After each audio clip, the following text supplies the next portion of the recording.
CW's primetime lineup is filled to the brim with the superheroes of the DC Universe. Now, one group of podcasters takes to the airwaves to sift through the exciting and dynamic world of the CW's DC Universe. Get ready to journey to the worlds of The Flash, Black Lightning, SuperGirl, Arrow, and DC's Legends of Tomorrow. From the creators of the Hangin with Web show, it's the Just Us Wtachtower. Here's your host, Kevin J Kessler. Wtachtower is online. Welcome, everyone, to the Just Us Wtachtower inside the CW's DC Universe. My name is Kevin Kessler. I'm an author of fantasy action adventure and a lifelong geek, and I'm pleased to be able to talk with you guys this week about all the goings-on of the Arrowverse, the Berlantiverse, the CW DC-diverse, whatever you want to call it. And joining me, as always, this week is my partner in crime from the UWA Elite Professional Wrestling Federation in the great state of New Jersey, is none other than Mr. Dave Swan. Hey, Kevin, how are you doing? Hey, I'm doing good, Swan. How are you? I'm doing good. I want to take a quick moment because I know we won't be able to fit it in during the show. But I know this is a DC podcast. Yes. But I think it ties in a lot with the subject matter this week. I got invited to a pre-screening of Spider-Man Across the Spider-Verse. Oh, Into the Spider-Verse, yeah. Yes. And everybody listening needs to go see this. I know that it's Christmas time and there's 150 movies coming out, so Spider-Verse might get buried a little bit because it's a cartoon, but go see it.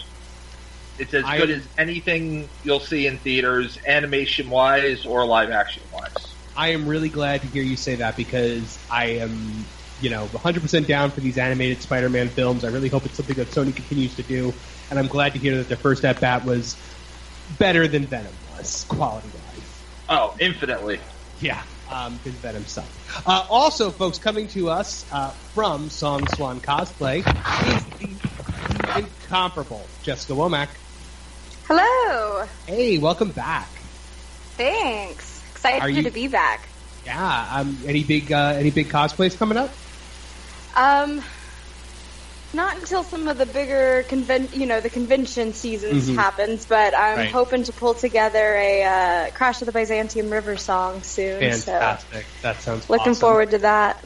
And you can also hear Jessica and I over on our sister podcast, The Legend of the Traveling TARDIS Doctor Who show, where this week we were just talking about the big Doctor Who finale, which we won't talk about now because you can listen to it over on that show. So go check that out. But this week we have got our hands full, panel. We are foregoing the usual format of the Wtachtower here, where we go through the shows one at a time.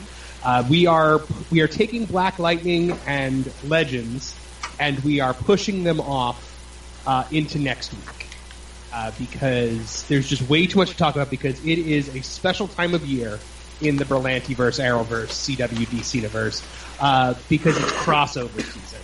And that is that one special week out of the year when Arrow, The Flash, Supergirl, and sometimes Legends, but not this year, come together to do a really great, big, epic story. And this year it was called Elseworlds. And guys, Swan, what did you think overall about Elseworlds? Like, what were your expectations and how did it meet your expectations? It actually beat my expectations because I loved Crisis on Earth X last year. I thought that Crisis on Earth X was as good as they could get with the crossover, and I think I was wrong. I haven't decided fully which one I liked better, because there was definitely certain aspects of Crisis on Earth X that I loved, but there was a lot to love about Elseworlds. Yeah, absolutely. Jessica, what was how did you think it was going to be / what did you find it to be? I mean, you always know that the crossovers are going to be amazing because I feel like that's always like one of those, as much as you love the shows, even if there's a show you're not a huge fan of, they take it so far out of the style of the show to combine them all together, and it's always fun. So, I mean, I was expecting it to be great, but this was fabulous. It was so fan-catered, but not in a bad way, and it was just so much fun. Just their little Easter eggs. I almost said Christmas ornaments. But Easter eggs, wrong holiday, that they had throughout all 3 episodes. It was just so great. So much fun. I have never seen so many Easter eggs in one thing ever in my life. Like it was not. This wasn't fan service. This was like fan worship. Yeah. It was like just the stroll through the Arkham. Like yes, look at all the names. And we will get to that. We will get to the 6 names that they dropped. But for now, let's start at the very beginning. The episodes were jumbled up a little bit. Normally, SuperGirl airs on Sundays, but The Flash aired on Sunday because the airing order of this kind of demanded it. Which, if you're watching the shows in order on Netflix, like after they come out, it's going to make things really confusing. I have a reason for that, actually. Oh, go ahead. Go for it, Swan. Okay, it turns out that Flash, being the most popular of the shows, they wanted to make sure that everybody that has Flash DVR'd saw part 1, so it would naturally lead people to continue in with Arrow and then Supergirl. You know what? That makes a lot of sense. And the only thing that really because like I said, it is like a 3-hour film. But what really kind of differentiates them as the 3 shows is obviously during the Arrow episode, we were very heavy with Team Arrow. During the Flash episode, we were very heavy with Team Flash. During the Supergirl episode, we had a lot of Team Supergirl, though not a lot of it. So let's start with the Flash. We open up with that epilogue again. So this epilogue, while very cool, this is now the 4th time I've seen it. Yeah. The epilogue from last week, that was the prologue this week. So we've already talked about that to death. But now Deegan. Let's talk a little bit about Dr. Deegan here. Swan, did you catch who Deegan was, DC Comics-wise? No, I didn't. He is actually Dr. Destiny. Okay. I have no idea who that is. It's one of those C-list DC villains. Jessica, have you ever heard of Dr. Destiny? Is he... Okay, because I watched Gotham. Is it basically like Hugo Strange? No, Dr. Destiny. That's what it reminded me of. He can control people's destiny and dreams. So that's kind of like what he turns into at the end. So Deegan is given the Book of Destiny by the Monitor. So let's get first impressions of the Monitor. What do you guys think? I thought the Monitor was pretty spot on. I mean, as far as a TV version of that character, which is not an easy character to do, I thought they did a really good job with it. Yeah, and that was one of those characters that I always thought would be very difficult to adapt to screen. Yeah, I was surprised that they didn't go CGI with him, to be honest. I'm really glad they did. No, I'm glad that they did also, because the actor pulled it off big time. Oh, totally. And you know what? Like, it looked much better as a practical effect than it would have if they, like, John Jonesed him. And then we probably would have gone... If they would have John Jonesed him, he would have had a human form that he would have spent 2/3 of the episode in. Right. Yeah. Okay, so right away, the first thing we get is Oliver waking up as Barry Allen. And Oliver using the Speed Force was one of the joys of this arc for me. Can I say, first of all, Oliver is so much better when he's with Barry than when he's on his own show. Yeah, because Barry counterpoints him in a way that nobody else on Arrow really has the ability to do. Well, and I feel like Barry's the only person that Oliver feels like understands him, and he kind of sees the potential of being a lighter person. And so, like, I feel like that's what brings the lightness out of Oliver so much whenever he's around Barry, and it's just always so much better because he looks down upon him because of it, but at the same time, it brings out that very lightness out of Oliver, so it's always a joy. It's a very Batman and Robin kind of situation for me whenever the two of them are together, in that Barry looks at Oliver and thinks he's so cool and kind of like measures himself against Oliver, like that's what I want to be. And Oliver looks at Barry and it's like, oh wow, he's an well-adjusted human being, and you know, like he's got this light in his life, and that's what I want to be. So like I feel like they both kind of have something to give to the other, and that's what makes them a great pair. Most definitely. So, Oliver using the Speed Force was awesome. I really enjoyed watching him like have to deal with it. And so when he goes to Ivo Labs, so first of all, they go to Ivo Labs where Amazo is being created, and there's no mention of the fact that this is the company owned by Dr. Ivo from Arrow Season 2. But obviously we can extrapolate that. Oliver using the Speed Force here was awesome because we got to see him use his Green Arrow aim with the lightning.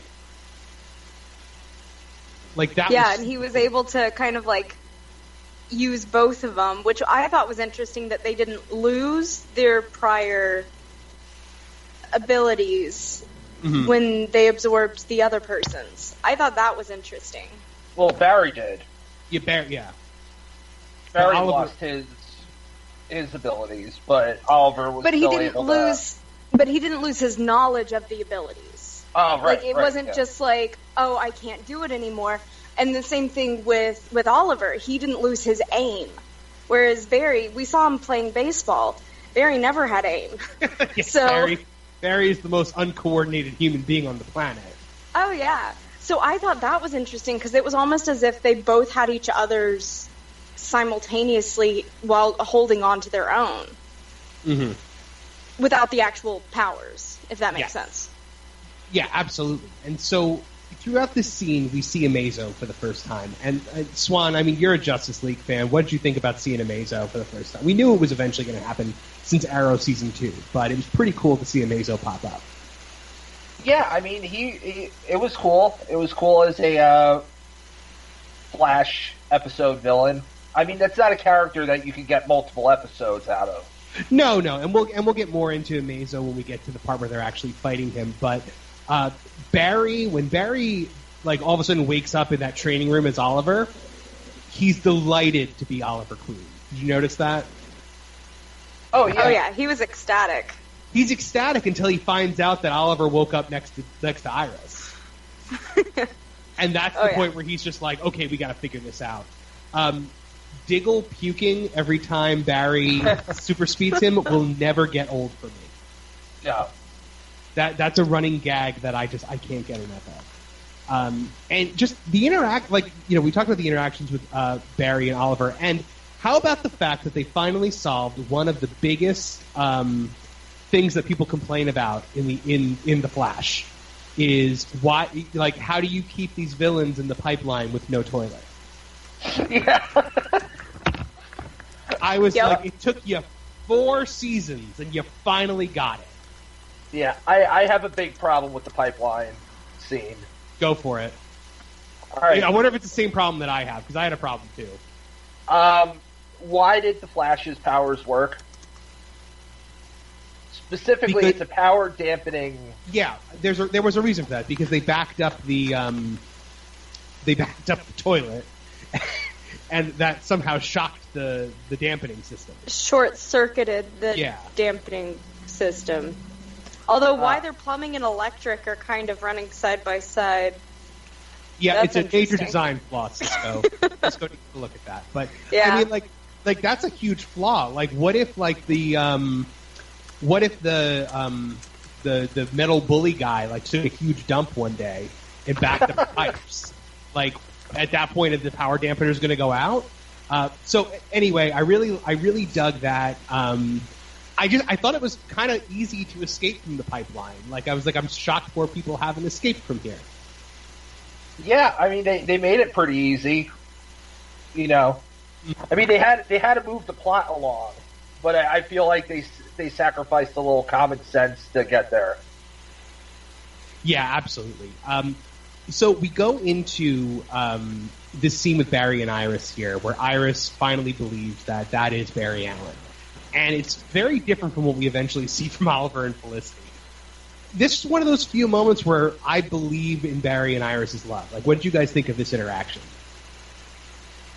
I thought it was believable. I thought it was kind of what we've been missing with the whole We Are the Flash thing. It was almost like they were trying too hard, whereas this one felt extremely organic and very true to their characters, at least. So I really enjoyed it, and it definitely felt real. Yeah, absolutely. Swan, what do you think of this little scene? No, I enjoyed it a lot. I mean, I like the lightning rod running joke. Yes, so corny. It's so bad. It's so bad. But yeah, no, it was a good scene with Barry and Iris. Yeah. All right. So after this, they're opening up a portal, and we're about to get to my favorite thing in the world. But first, we got to take a commercial break, and we'll be right back with more Elseworlds discussion after this. Fiore is a young Italian woman engaged to be married, but her plans are interrupted by a charismatic Sebastian, a handsome middle-aged Spanish businessman. Her beauty strikes him like a thunderbolt sent by the goddess Venus herself. When she's given a peculiar gift, a Spanish doll, she's thrown into a whirlwind of entangled passion, money, secrets, and love. Their romance sparks in a charming little Italian town located on the southern part of Lake Garda in northern Italy and takes them around the globe. What happens when her life is suddenly shattered by a lifelong secret? Her Spanish doll will bring you to a caliente Spain and a romantic Italy, adding some spice along the way. Available at www.joannesbooks.com. Famous Faces and Funnies in Melbourne, Florida is leading the way in pop culture fun. From comic books and graphic novels to Funko Pops and collector's items, Famous Faces and Funnies has it all. Rick Shea and the professional team at Famous Faces and Funnies are friendly and knowledgeable. Whether you're looking for toys, props, collector treasures, or a new comic book, Famous Faces and Funnies is your one-stop shop. To find Famous Faces and Funnies on Facebook and Twitter, just type at FFF Comics. Channeling the Mothership is an exciting journey into the higher mysteries. Certified psychic medium and clairvoyant Jerry McDaniel's readings, writings, and messages have been received by thousands of people in more than 45 countries. These messages have been obtained by channeling his higher self. How does he do it? Is it a blessing or a curse? And what lay beyond the reach of your five senses? Channeling the Mothership. Explore the mysteries of the spiritual and the metaphysical. Channeling the Mothership by author Jerry McDaniel. Available on Amazon.com today. And now, back to your hosts, Kevin J. Kessler. Somebody save me. So, yeah, the portal opens. Welcome back, by the way, folks. But so the portal opens and we get maybe the biggest geek out, most obvious, in-your-face, awesome fist-pumping moment of this entire crossover. When the Smallville theme hits in full force, and we get the panoramic view of Smallville with the water tower, and we get the Kent farm. Swan, I know you were just as ecstatic as me. I mean, it almost sucked that it was in the first episode. I know. Because it never got as good as that again for me. I'm just so excited that it's another Easter egg to this show that somehow people have forgotten about, and I hope that it ties into something we're going to talk about later. I really, really do. Mm-hmm. So I was laying down on the couch like while I was watching it for the first time, because I watched it twice. I watched it once just to watch it, and then I watched it again and took notes. So the first time watching it, I'm laying on the couch. I've got the dog like laying on my chest. And all of a sudden the music hits, and I sat bolt upright and nearly threw the little guy across the room. Like, I was so excited. Jessica, were you a Smallville fan? I somehow missed that train. Oh. I think I didn't grow up with television. Okay, I have it's the all 5 on Hulu. Channels. It's all on Hulu. Yeah, so I guess I'm my next binge show. I think Swan, you agree? She'd like it. This is the first time I've met her, but yeah, I think everybody likes Smallville. Exactly. I've heard excellent things. Listen, I had a friend one time who I told to watch Smallville, and they fought me on it tooth and nail because they were like a very hardcore Marvel person, like through and through. And that person is Dave Swan, and he ended up becoming a bigger fan of the show than I am. So, Smallville is our jam. Like, we adore and love Smallville. Smallville was the be-all, end-all show for us. Right, Swan? Yeah.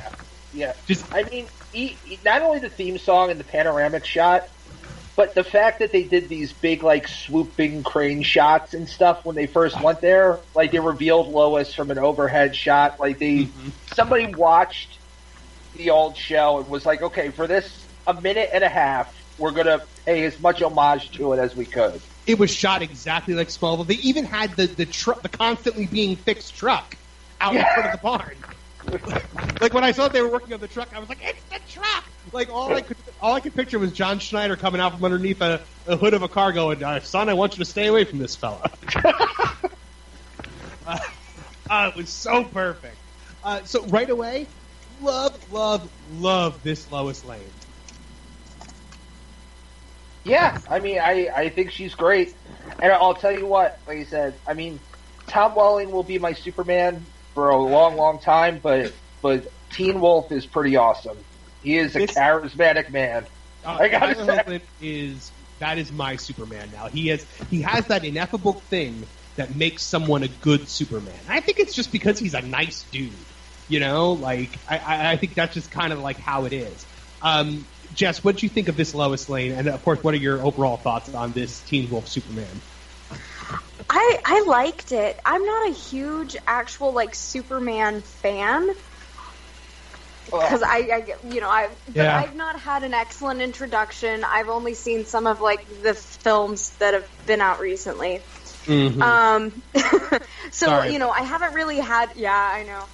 I haven't had a really good introduction to an actual, Superman. So my take on it, I thought it was great. I really enjoyed the Lois Lane as well because, I've heard and seen tales of very bad Lois Lanes where they're just annoying. But, she was clever. Yeah.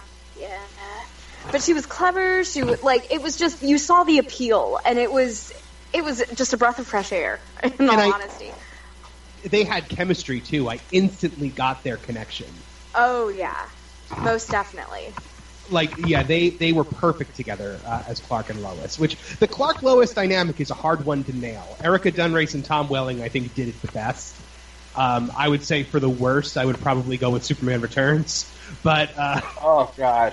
Well, listen, while Brandon Routh did a wonderful Christopher Reeves impersonation, him and what was it? Who was Lois in that?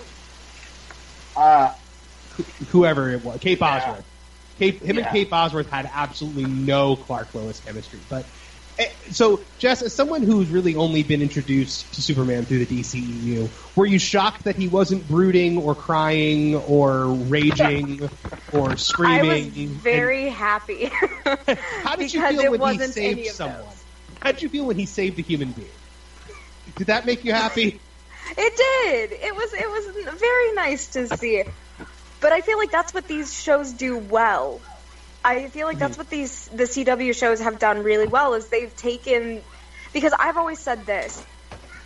DC does villains very well. They write them, the comics, they write the villains extremely three-dimensional, and and most people love, the villains so much from the DC universe. Whereas Marvel, they struggle to have good villains, but their heroes are so well written. And I feel like we do see that kind of represented in the film aspects of both those comics. But what I believe the CW shows have done so well, and this Superman included, is they really are able to actually make them more three-dimensional and make them likable.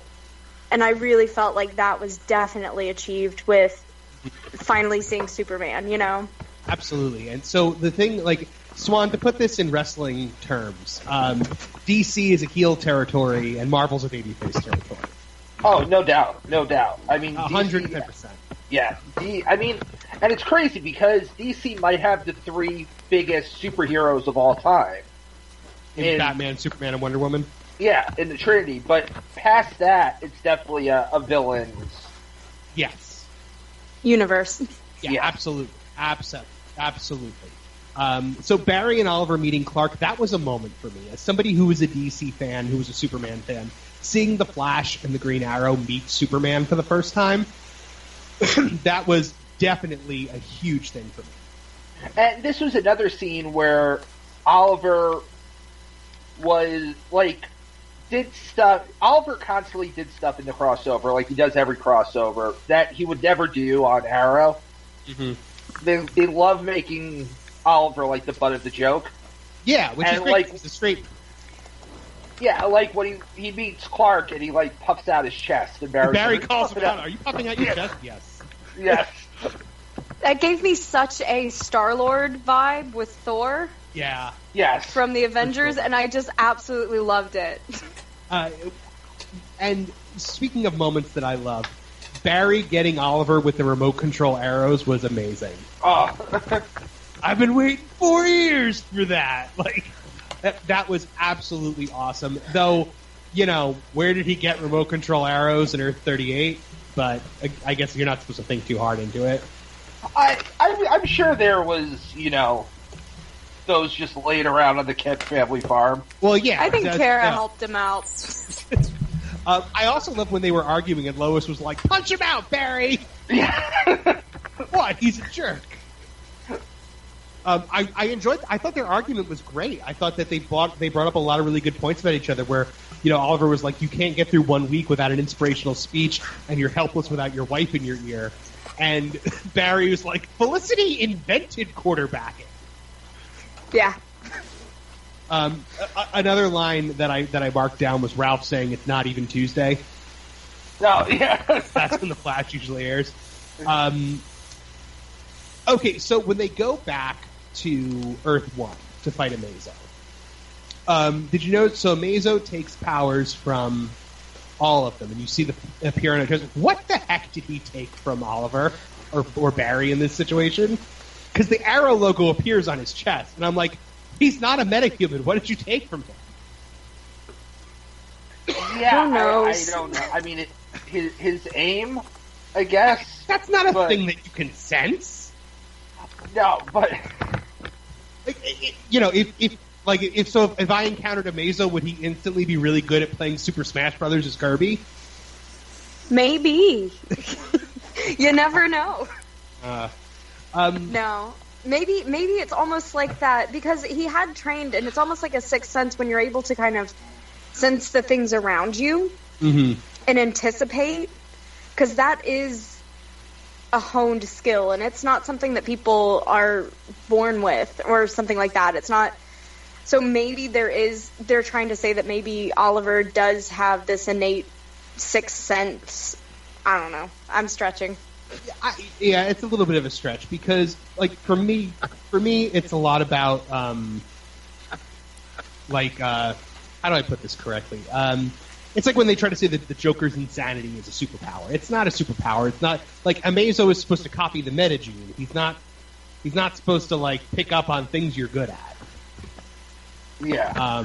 But anyway, I loved the fight with Amazo. Watching Superman, Supergirl, Flash, and Arrow take down Amazo was absolutely amazing, and I loved it. And it felt to me, Swan, like an episode of Justice League Unlimited. Yeah, I didn't think about it like that until you just said it, but yeah, it absolutely did. And yeah, it was a great fight scene.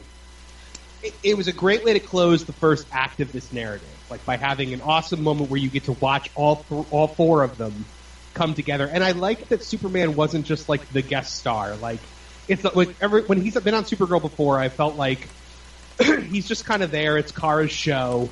So she kind of gets, obviously, all of the spotlight, rightfully so. It's her show. But in this crossover, I felt like they really gave Clark a time to shine. And if, God, please give me this Superman show that they're rumoring. Because he's that level of good. And how did they beat Amazo here? When Barry fires the arrow with the "You have failed this city," and yeah. What do you think about Barry and Oliver trying to act like each other to like use their powers better? I thought it was cute. I'm glad it only lasted the one episode, though. Me too.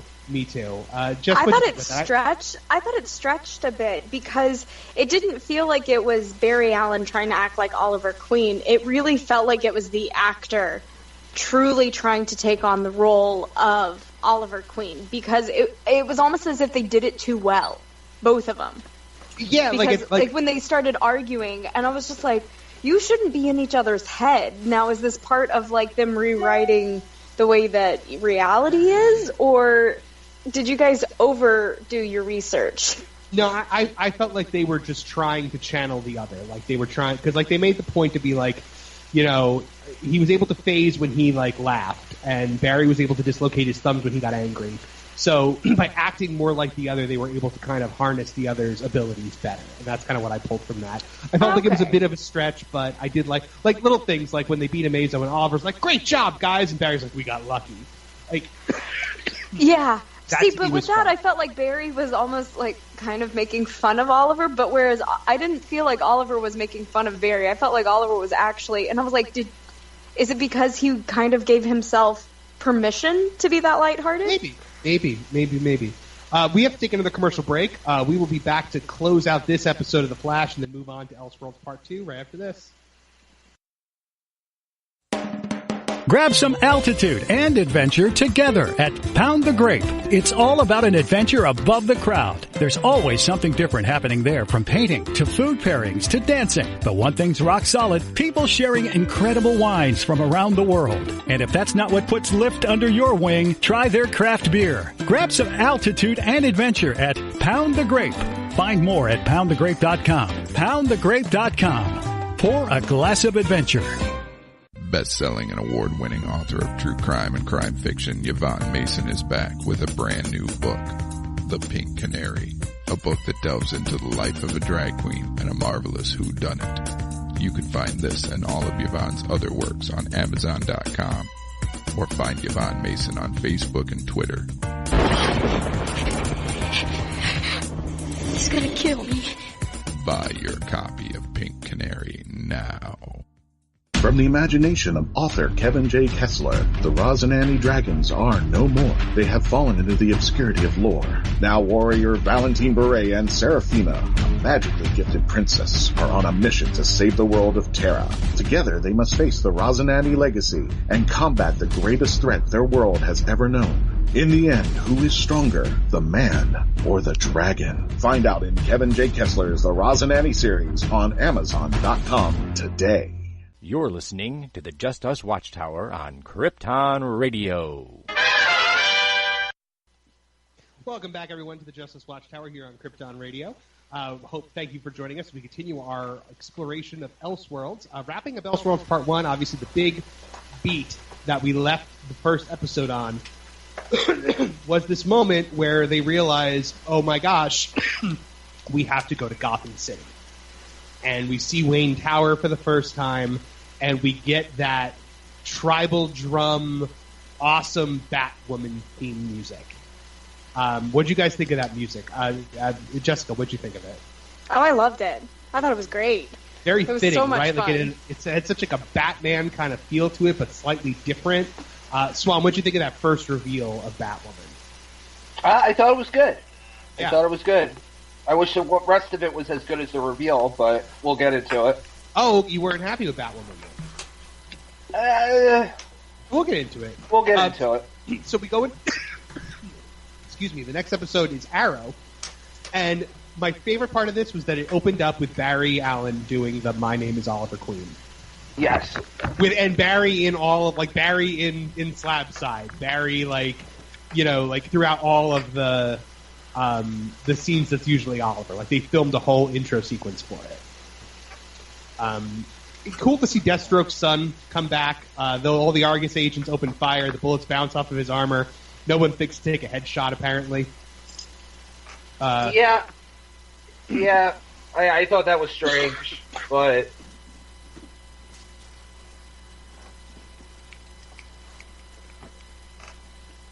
I was about to say, aren't they more trained than that? I think we lost Kevin. Can you guys hear me? I can hear you. I can now. Okay, good. So my favorite thing in this episode is the fact that we know for a fact the Batman does exist in this universe. And I love that he's still an urban legend. Like, well, we don't know. I mean, he could be a legend. Well, the thing, like, we were, like, you know, Barry's like, oh, well, they've got the Batman. And Oliver's like, there's no such thing as the Batman. And I kind of loved Oliver's, like, almost childish, like, I'm the original vigilante. Like, there's no Batman. And Barry, of course, ever the opportunist believing that there is a Batman. Hey, Swan, this works perfectly for Batman, doesn't it? Yeah, I think so. Especially since, who knows? I mean, the Batwoman show is confirmed as far as I know, right? I don't think it's officially confirmed yet. I think they're making a pilot, definitely. But there has not been an official word on it, but it's pretty much a full steam ahead. Because I think it's, you're going to run into the same problem you run in with Supergirl, where you eventually have to figure out somewhere, for Batman to be, so Batman is not there. And they start laying a lot of the groundwork for that here. Well, yeah, we know that Batman has been gone for, 3 years. We know that he is, we know that he exists and that he protected Gotham for a long time, but we know that Bruce and Batman are both gone. And Wayne Enterprises is kind of in shambles. So right away, we've got some Easter eggs right off the bat. Vesper Fairchild is a Batman character, the one that they're talking about that Oliver slept with, the reporter. I liked that when they got there, like the rich people driving in the armored cars to go places, and Oliver being like, this is why nobody talks about Gotham, which is like an explanation as to why we've never heard about Gotham before this. Yeah. Did you notice when the GCPD swarm them, the streets that they're intersecting on? No. It was the intersection of Nolan and Burton. Oh, that's kind of cool. Tim Burton and Christopher Nolan, the two main directors of the Batman movie franchises. Yeah, so that was a fun little Easter egg right there. No Schumacher Street? No Schumacher Street at all, thankfully. How about the fact that Kara knows who Bruce Wayne is? So well, they've said it before on Supergirl. Oh, that Clark knows Batman? Yeah, or that he knows Bruce or knows Batman. They've hinted at it a little bit. Well, my question is there a Bruce Wayne on Earth 38, or has Clark traveled, or has Clark or Bruce crossed realms before? I would assume there's a Bruce on Earth 38. I don't know, because there's nobody else has a counterpart on Earth 38. That's true. So why would there be a Batman over there? You know what? I think it's going to be a moot point after next year. But we'll get there. It sounds to me like Clark has crossed the realms before. I mean, the guy's been Superman for over a decade, so there's been adventures. How about Ruby Rose's American accent? I was really surprised when I first heard her speak, because I've never heard her speak in an American accent before. Yeah, I mean, I thought she did a good job. I thought the performance was pretty good. So what was your problem with her? Because, we meet Kate Kane here. I thought she came off pretty well. I don't know. I don't know what it... Like, it's hard to describe why I wasn't quite feeling it. Like, I couldn't escape the feeling of I'd rather be watching a Batman show. I never had that problem with Supergirl. Like, from the very beginning with Supergirl, I was like, okay, cool, this is its own thing. Mm-hmm. But with Batwoman, I was kind of like... I don't know. I'd rather be watching Batman right now. Well, and that's the thing. You could have traded Kate for Bruce, and it would have been the exact same thing. Right. Yeah. But there's no way Warner Brothers is letting them do that. No, I mean, especially not yet, because Gotham is still running. Well, yeah, Gotham is still running, and Batman is still very much a movie property. See, but I loved it as a loophole, though, because of the fact that you could switch Bruce in for her. Like, I thought it worked so well. I thought there was definitely still, like, that brooding undertone, and just everything, for me, it felt right. And I just loved that, this is supposed to be some alternative reality, and Gotham's supposed to be the worst of the worst.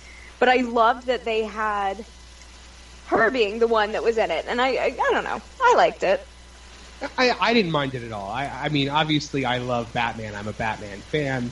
But I enjoy this. And not only that, but I liked seeing Kate for the first time because we've never had a live-action Batwoman before. It's the first time the character has ever been taken to live action. I don't even know if the character is there was a Rise of the Batwoman animated movie, but we've never had her in live action before.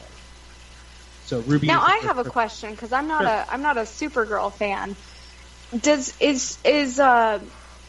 Supergirl ever date anyone? Because there seemed to definitely be more than just like, oh, we get along tension with Batwoman and Supergirl. There was definitely something there. There was something there, and I was like, I don't know what she prefers, but it definitely seemed like there was like some relationship type chemistry coming off of them.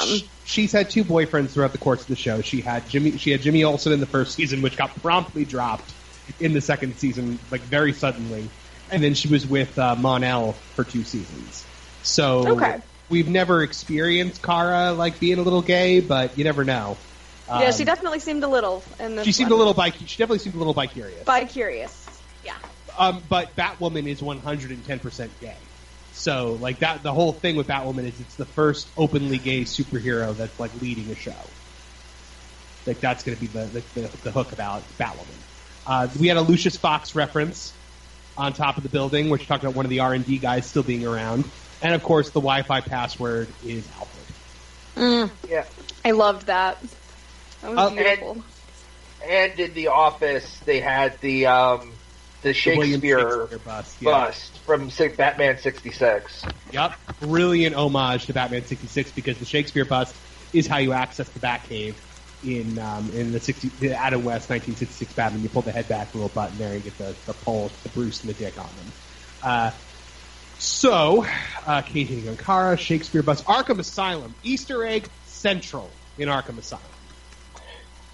Okay, so here's where my problems with the episode started. Okay. And I've said this before on the show, but I watched the show with my family. Right.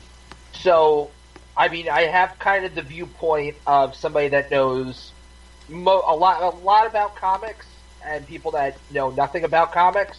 Right. And once we got to Arkham and they started relying on Easter eggs to drive the story, that was where we had a little problem. Oh, really? Because, like, with, they're like, oh, here's the fear toxin from Scarecrow. Like, my mom and dad both had no idea what the hell was going on. Right. There was no, I loved it, and I'm not a huge DC and knowledgeable DC person. And, you know, some of the names, like, I knew I didn't know, but, like, some of them I did. So, for me, it actually made me want to become more knowledgeable as someone who is, like, borderline of... Because I have delved into more Marvel, and the CW shows have been my gateway drug into the DC universe. So, for me, I was drawn to learn more about the DC universe from the Arkham stuff, and from the little Easter eggs in there. I was like, oh, I want to know what that's from. Let me, do some research for it. So I liked that. A few of the Easter eggs that we had pop up here. So we had names on some of the cells. We had Cobblepot O, which is Oswald Cobblepot the Penguin. Isley P, Pamela Isley, Poison Ivy. Carlo B, Boris Carlo Clayface. Nigma E, Edward Nigma the Riddler. And I love, did you guys catch there was also Guggenheim M, which is former Arrow showrunner and the producer of Elseworlds, Mark Guggenheim? Yes. Yeah. Also, we had Nora Freeze, played by Cassandra Jean Amell, who is the wife of Stephen Amell, and she took Mr. Freeze's Colt gun. Okay. See, I didn't even get that was Nora Freeze. I had to look it up, and somebody was saying online that it was Nora Freeze. That's why she was so, like, hell-bent on getting the cold gun, because the power shut off, which means Freeze was essentially dying without the sub-zero temperatures. So she needed to get the gun to, like, save him. That's a lot to extrapolate. No, while she's going through the boxes, she's just like, he says he needs it to be negative, like, 90-something degrees. I gotta get there. And she's like, she full-blown says it, but she says it. Oh, okay. All right. I only caught it because I had the subtitles. Okay.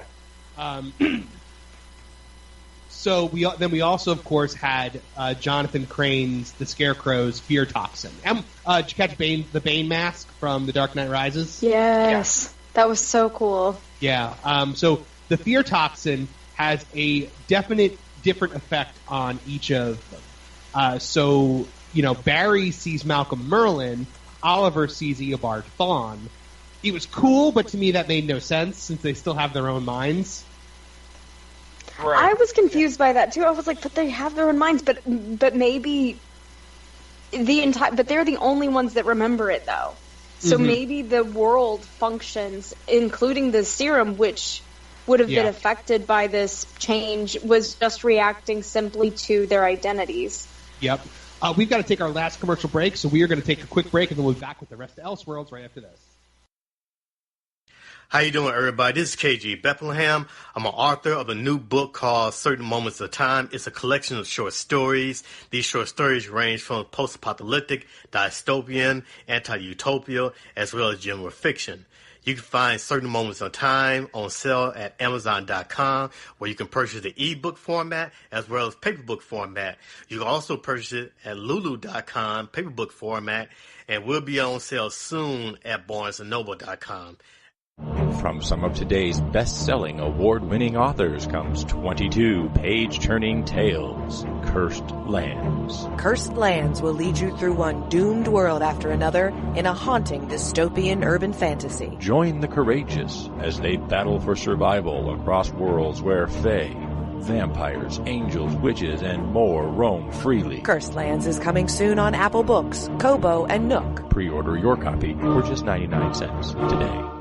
The Hanging with Web Show Radio Hour on Krypton Radio, bringing you the very best in pop culture talk radio. Each Thursday at 7 p.m. Eastern, 4 p.m. Pacific, the Hanging with Web Show Radio Hour with your hosts G.W. Pomacher and Christian Basil, who are hanging with rising pop culture newcomers as well as superstar icons. The Hanging with Web Show Radio Hour. Tune in Thursday, 7 p.m. Eastern, 4 p.m. Pacific. Who are you hanging with? And now, back to the Wtachtower. Welcome back to the Wtachtower, folks. We are still going through Elseworlds. We're just finishing up the second episode before diving into the third. Something I wanted to point out is that, the villains, Psycho Pirate and all the other villains in Arkham, they have no fear of facing off against people like Cisco, people like Diggle. But the second Batwoman shows up, they're screaming. This utter fear that the criminals of Gotham have of the Bat, even if it's Batwoman and not Batman. Did you notice that? Yeah, I mean, well, especially since you can assume that either she or he were the ones that put him there to begin with. Yes. Since Bruce has been missing for 3 years, probably she has been the one that's locked them all up. Yeah. And then after that, we get the Barry versus Merlin, the Oliver versus Thawne fight. I really, really enjoyed those. We get the 90s Flash. We get John Wesley Shipp as 90s Barry Allen. But he does not stick around for long. We skipped probably one of my other favorite Easter eggs. What 90s Barry says to Diggle? No, it's before that. It's when they have the Flash doing, like, the future message, and I couldn't help but feel like it was a shot at Batman v Superman. I didn't even think of that. Yeah, it was a total shot at Batman versus Superman. With John Wesley Shipp, like, halfway through the portal, like, trying to scream to them about the future. Yeah. That was definitely awesome. Now that I think about that, I like it. But my favorite thing comes from... So I've been screaming since Arrow, like, Season 3, that John Diggle should just be John Stewart Diggle, and he should become the Green Lantern. And when John Wesley Shipp shows up as 90s Flash, he says, "Oh, John, you don't have your ring." Meaning that on Earth 90, John Diggle is the Green Lantern. So... Yeah, I got a gasp, like, mark out moment for that line. Yeah, 100%. I ucked audibly when Diaz showed up at the end. Oh, yeah. Like, just stop with Diaz. Not the worst cameo throughout Elseworlds. We'll get to that in Elseworlds Part 3. I know where this is going. But, so, the concept of... So, we're now into Part 3, which is on Supergirl. Deegan turning himself... Kevin, sorry. Apparently, all of the police officers in that scene were, like, DC characters. Oh, really? One of them was Wolfman from Legends of Tomorrow. Oh, interesting. Yeah, and I'm blanking on who the other one is. But the actor that plays Diaz posted a picture on his Instagram, like, showing who all the actors were in that quick little scene. Great, awesome. Go away, Diaz. But Deegan turning himself into Superman was awesome. Yes. Oliver dropping the crane on, I guess what he said would have been an empty parking lot, but Barry's horror at it was awesome. Mm-hmm. But my question is, how is Deegan, Dr. Destiny, generating people in this world from Earth 38?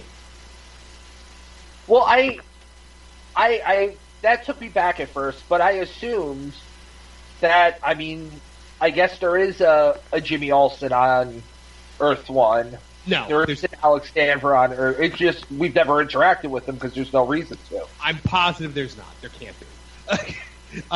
My thing was like, okay, well, Alex has been to Earth 1 before, so I was like, maybe that's the loophole. But then when Jimmy showed up, that kind of like just tore everything apart. Because he's like, I have no idea who Kara is, but I know who Superman is, and I know who Jimmy Olsen is, that he's Superman's worst pal or whatever. So I liked the meeting between Barry and Oliver and the Monitor. I thought that was a neat little scene where you realize that the Monitor, this is all just a big game to the Monitor. It's a test. It's a preliminary round. And of course, instantly if you know DC, you know what they're building up to. So they walk into the bar, and I audibly screamed. I wonder why. When Gary the Time Dweeb was behind the bar. It. I was so mad. Like, it almost ruined the episode for me. I was so... It was like the exact opposite reaction I had to the Smallville theme, where like I sat bolt upright again, but this time it was in rage. Like, why but can't he wasn't I be his rid of annoying you? self, though. Yes, he was! He wasn't that bad. Oh, is this a bad time to ask for a selfie? Like, no. Like, come on. Give me Mick Rory in the bar, if you're going to give me anybody. Or Mick Rory is one of the cops or something. Like, don't give me Gary the Time Dweeb. As soon as I saw that, I knew you'd have a fit, and I was excited to hear that reaction. I was so angry. But, so, when, not to jump the gun on next week, but that moment in Legends when Charlie is, like, seeing all of, like, the plaques, and she sees the only one is Gary, the Time Dweeb, and she just kind of considers for a moment leaving it alone. Like, that was an awesome moment. The Alex Kara stuff, I don't really want to waste time on that. It's just more Alex Kara sister drama. I did think it was a funny moment when they go to the fortress and Superman thinks that Cisco is Kara. Oh, yeah. Catch that? Yeah. Oh, yeah. Swan, what is that what is that Thor hammer that's in the fortress? Do you know what that was? I have no idea. Yeah. So when we come back, we get the big climactic battle. And we've seen this kind of battle before, but it's always great. Superman versus Superman. If this is why we left the Legends out of this crossover, I'm all for it. Yeah, it was great. Awesome. Great, mid-air fight scene. Swan felt like Swan. It was better than any fight scene we ever had in Smallville. That's for sure. Oh yeah, that was always a country mile. Yeah, that was always our big problem on Smallville, was the lack of epic fight scene. Though there was one. Remember, there was only one epic fight scene in all of Smallville when he fought Kane. Yeah. Like, the Doomsday fight was 2 seconds long, but Kane, he had a knockdown drag out for like 20 minutes with Kane. Anyway, so when Clark's using the book and Deegan comes out and is like going to snap Oliver's neck, Oliver with the kryptonite arrow was awesome. I love that. Mm-hmm. But then when like Deegan runs away, Clark just watches him go and like doesn't chase him. And I'm like, you're Superman! Chase him! He's got the book! It happened in Arkham Asylum too. Like when Oliver and Diggle are confronting Deegan, and Deegan just kind of like runs out of the room, and they just kind of like are like, oh, they he just got watch away. it. They're like, oh, there he goes. I was wondering. I was like, oh, there's a couple like plot holes in this one. Oliver's like, oh, he got away. Or maybe that's just a good throwback to the old, Adam West Batman, where someone's walking and the other one's running, and they still catch up or something. I don't know. I literally yelled at the TV, "You're the Flash!" But So since we're running out of time, I got to kind of speed through the rest. Slowing down the rotation of the Earth, Swan, classic Superman stuff. Yep. So, shout out to the Richard Donner Superman. Yep, shout out to the Richard Donner Superman. Doesn't make a ton of sense, but whatever. I really loved Brainy, Jean, and Lois coming in. However, when Jean was protecting the civilians, did you notice he gets hit with fire? Yes. Yeah. Which, if you follow the Martian Manhunter as a comic book character, fire is his kryptonite. Yes. So Jean Which might explain why he didn't do much else. Yeah. I wrote down, Jean gets hit by fire, WTF. Brainy versus Amazo was awesome. Now, that arrow that Oliver hits Dr. Destiny Superman with at the end, the blue arrow, was that like blue kryptonite, or was that some kind of cosmic thing? I think it was kind of a cosmic thing. I think so. I think it was something that was given to him by the Monitor. Yeah, I'm assuming that the universes are going. Like, I thought the universes were going to merge here. Like I thought that when Clark had the book, because I've been waiting for Supergirl to be on Earth 1 for a long time. But moving along, I want to get into the other bigger implications. So I'm just kind of speeding through the rest of the episode. I hate that Clark and Lois are leaving, but I get it because they still kind of have to keep them off world for Supergirl and Lex. Yeah, Oliver always the Olicity stuff was not needed in this thing, but obviously it's Oliver doesn't learn from his mistakes ever, and he's constantly lying to everybody, and it's starting to get old after 7 years. Like the fact that he didn't tell Felicity about Barry saw Iris and he was just like, "Hey, we switched bodies, isn't that weird?" And Oliver was like, "Don't tell Felicity." We already have marital problems, so lying will make it better. Exactly. I'm like, bruh, that's not how that works. So the big moment at the end, though, we see Psycho Pirate in the cell next to Dr. Destiny, and he's talking about universes and worlds ending, and we get the teaser, Fall 2019, Crisis on Infinite Earths, which, if you know DC Comics, folks, this is the DC Comics story. I think this is going to have lasting implications. Yes, because, it's still talked about today. This is a 33-year-old comic book. And it's still talked about pre-Crisis and post-Crisis. Because after Crisis on Infinite Earths, the multiverse is dissolved and it's formed into one Earth. So I'm assuming that is when we're going to be getting a lot of changes going on. Now, here's the big question. Oliver goes to the Monitor, and he comes up... Something happened. They talked about something. To spare Barry and Kara... Oliver has to give up something. Do we think Oliver is dying next season? I think that's what they want us to think. Yeah. But I don't know. Jessica, go ahead. I don't know, because maybe it's one of those things where you have to give up something that you love, because they already knew he was willing to die, but are you willing to sacrifice someone else? I feel like that's a worse fate to face, and that's more of a balance. Maybe they'll take Felicity and William. Maybe, yeah. I was that's wondering about that. That's a trade that I'm happy to make. But I thought it would be cool if we find out that Oliver has if they are thinking about canceling Arrow next season, you could have that be the final season where Oliver has essentially a ticking clock where he's going to die at the end of the season. And he'll lie to Felicity about it. Exactly. We're out of time. I wanted to talk more about this, more about the implications of Crisis on Infinite Earths, but we'll have to talk more about it next week. Real quick, out of 10, Swan, what do you give this? I give it a 9. Okay, Jessica, what'd you give it? I gave it a 9 as well. I originally was going to score it a perfect 10, but then Gary the Time Dweeb showed up, and I called it a 9.5.